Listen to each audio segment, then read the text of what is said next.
Hello all, Mr. Harris here. What I'm going to show you today is how to get an image to blend out slowly.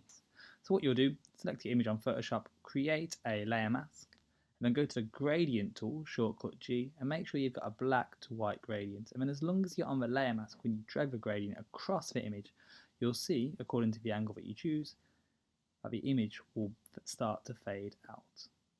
Now, this looks a little bit simple, but if I choose a more complicated image, here we've got Cristiano Ronaldo, with a background. If I create a layer mask on him, using this tool, I can fade him out into the background.